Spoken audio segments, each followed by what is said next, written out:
Hi, I'm Joseph Lewis, and I write adventures. But I also edit my adventures. So today we're going to talk a little bit about the process of editing, and I'm going to go over an example of my first draft text versus my edited text, and talk a little bit about the decisions that I made and why I made those choices. So to get us started, here is a bit of text. This is a room, a cave, from my upcoming adventure, The Lovely Jade Necropolis. So when you go down into the caves underneath the palace, there are a whole bunch of cave chambers, and this is one of them, the Sunlit Garden. So this is my first draft text, and this is just me sitting on the couch, watching TV, writing on my phone, or writing on my daughter's very old school laptop that I use sometimes. So this is a first pass. So let's look at the read aloud text that I start with. Warm yellow sunlight shines down on a patch of soft green grass full of colorful tulips and pale milkweed. Yellow butterflies flit from blossom to blossom as crickets quietly chirp. That's not too bad. It's 30 words exactly, which is good. My goal is usually to be around 30 words or less, to have the read aloud text be short and punchy and not bog anyone down and get boring. The first thing I notice as I look at this text, my thought is there's a lot of adjectives. There's a lot of colors, which is not bad, but maybe there's too many. Maybe we can pare that down a bit and make that easier for the GM to say and for the players to listen to and to parse and to think about. So maybe we could make that shorter. The other thought I have looking at this is I only have 3 underlined words for things for the GM to focus on or clue in on. So maybe we can bump that up a little bit. But otherwise, this isn't too bad. It could just be tighter, I think. So now let's look at the edited version of the read aloud text. It's a little bit shorter, and you might notice there's one more underlined word. So obviously I took out some of the adjectives. Let's see what it looks like. Warm sunlight shines on a patch of soft green grass full of tulips and milkweed. Butterflies flit about as something slithers in the grass. So obviously I took out the colors from the tulips and the milkweed and the warm yellow sunlight. It didn't seem necessary. It does paint a picture. It's nice. It's a nice to have, but I don't think it's necessary to have those details. And I think we can leave the GM a little bit of leeway. I think that if I'm not putting the detail of what color something is, then it doesn't really matter. And if the GM wants to embellish and describe something in their own fashion, that's fine. That's great. And if they don't want to, they don't have to. But I think we should be providing the GM with just enough detail to make sure they are very clear on what's going on, without giving them too much work to have to juggle a lot of balls and figure out what's going on. So I've added, you notice at the end there's a fourth underlined word, which is slithers, to reference the 4th bullet point, which I didn't have in my first draft. So I think this is a little bit tighter. We're down to 24 words, pretty short. This is only 2 sentences. And we describe a lot of things in the room to interact with. The only thing in this description that is not called out for interaction would be the butterflies, which again I'm leaving in as a sort of environmental detail, something to enjoy about the setting. But not everything has to have a purpose. It's nice if lots of things have a purpose, but I don't think everything has to.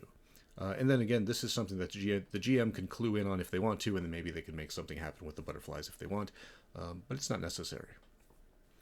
Okay, let's talk about the first bullet. Sunlight. From a melon-sized jagged yellow crystal, heliosite, can be removed, extremely fragile, projects genuine sunlight. When removed, the garden swiftly dies. I think these are good and useful details. I'm describing the size of the object, its features, that it can be removed and that it's fragile. The fact that it projects sunlight is very critical in this adventure. Obviously, sunlight is very important in our games, whether or not it's real or not. And then the effect it has if it's removed. My thought in looking at this is just that it looks like a big paragraph block of text, and I want to cut that down. So I want to look for what details can be either simplified in words or what details actually aren't that important. Because again, adding words can be distracting to the GM. It can add load. It can add complexity where we don't want it. So my thoughts are, I probably don't need to say melon-sized. I would want to say that if the exact size was very important, like if this crystal was supposed to put in a melon-sized hole somewhere, but that's not the case here. So the exact size doesn't matter. So I can just say it's small. The fact that it's jagged seems repetitive. It's a crystal. You know, a lot of crystals are kind of jagged by nature. If it wasn't jagged, maybe then we would want to say it's a smooth crystal, but I think that's unnecessary words. Giving it a name like heliosite, I think is just cool. It's something the GM can say and say, oh yeah, you're an expert in crystals. You know that this is heliosite. And that's a neat detail.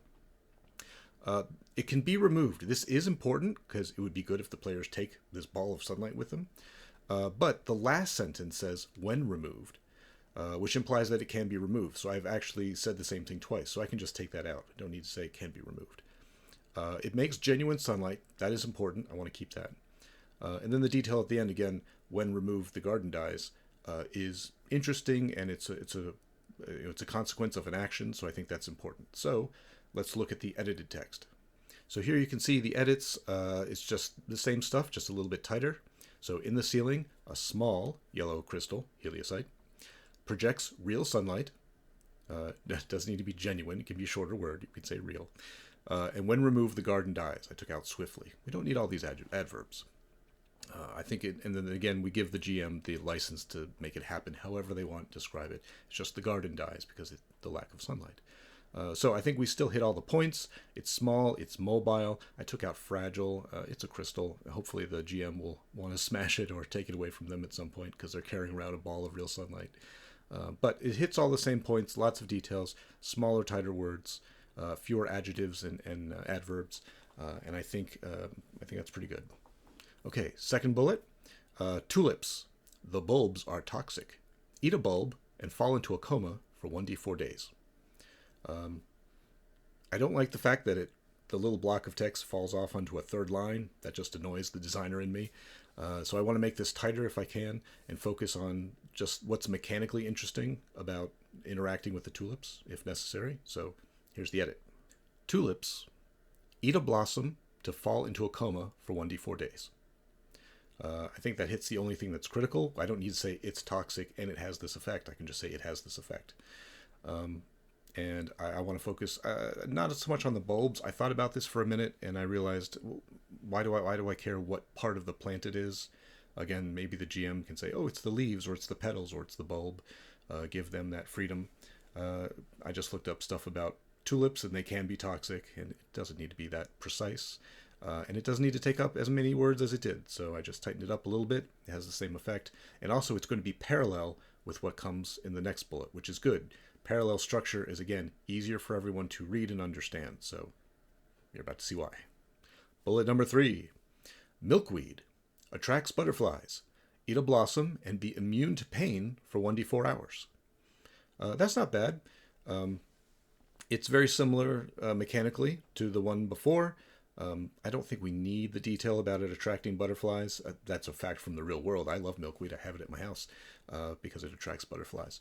But I don't think in terms of the game that's very functional or useful. The butterflies in this chamber are not meaningful. So I don't want to focus the GM or the players' time and attention on something that might be a distraction. So here's the edit. Milkweed. Eat a blossom to be immune to pain for 1d4 hours. Very simple, very short. Took out the butterflies. And you can see it's in a very similar structure to the one above. So basically when the players come in, they can see two types of plants, and they can interact with either one for different effects, which is mechanically interesting. So they can eat it themselves and experience those effects, or they could be feeding it to other people, which is much more interesting and have those effects. But structurally, it's very simple. The GM can easily understand, oh, you eat one thing happens, you eat the other, another thing happens. Very straightforward. And this brings us down to bullet number 4. Now, this was in the original text. You can see here, it just says, if you search the grass. So it's not even call out from the read aloud text. So if you search the grass, there is a hand-size herbivore ooze, which is green and friendly. I like this as a weird little detail. It's just something else to discover. I don't always know exactly how to frame or format something that's not obvious. It shouldn't be in the read aloud text. It's something you discover. Or something that's hidden or that's mechanically or magically veiled in some way, and you have to work through the room and find it. So there are a lot of different ways you can call out secret, whatever it may be. So this was my first pass at doing that if you're in this little garden space, you might stumble upon or discover the fact that there's a little green ooze and it just eats plants and it's perfectly harmless and maybe it's friendly and you could adopt it as a pet. Maybe it even has a use somewhere later in the dungeon. If there's a plant in your way, you can put this on it and it takes care of it for you. Players love pets. So I thought it's a neat little thing to give them, again, as a tool, as something to interact with. But I thought I could make the text a little better. So in the edit, I changed the read aloud text to call out the fact that something is moving in the grass. I wanted to signpost a little bit more. This isn't a big thing that the players have to discover. It's just a neat thing that they can stumble upon. So I called it out in the text that there is something slithering in the grass. And they can go, ooh, is it dangerous? And they can sneak around. And what they discover is a tiny herbivore ooze, which is green, friendly, and stupid. Maybe I didn't need to call it stupid. I'll rethink that maybe. But again, simplified, straightforward, made it easy for the GM to call it out to the players, made it easy for the players to parse and understand what's happening. And it made the last 3 bullets all be 2 lines, which the designer in me likes very much. So it's all very tight and neat. So how much did I actually accomplish by making those edits? The original version of that whole room was 92 words and 20 lines long. The edited version is 73 words and 14 lines long. So in terms of complexity, in terms of the words, we cut it down by almost 20%, which is pretty good. And in terms of page length and space and layout, we cut it down by 1/3. We saved a ton of vertical space. So we could easily fit another room above or below this in a column. So there's both there's a great effect for the person reading it. There's a great effect for the layout on your page by being able to tighten things up and basically to edit well. And this is just something I do over and over and over again with every single room, trying to make it tighter, more specific, more helpful to the GM, clearer to the players, and more attractive on the page as a bonus if I can. So that's about it. That's my quick tutorial on editing. Looked for ways to make things simpler, clearer, shorter, use small words instead of big ones, be thoughtful about how many words you're using, think about what is mechanically interesting and helpful versus just what is fun for an environmental effect, for setting the scene, and I think you'll do a great job. That's all the advice I have for this week, so good luck out there.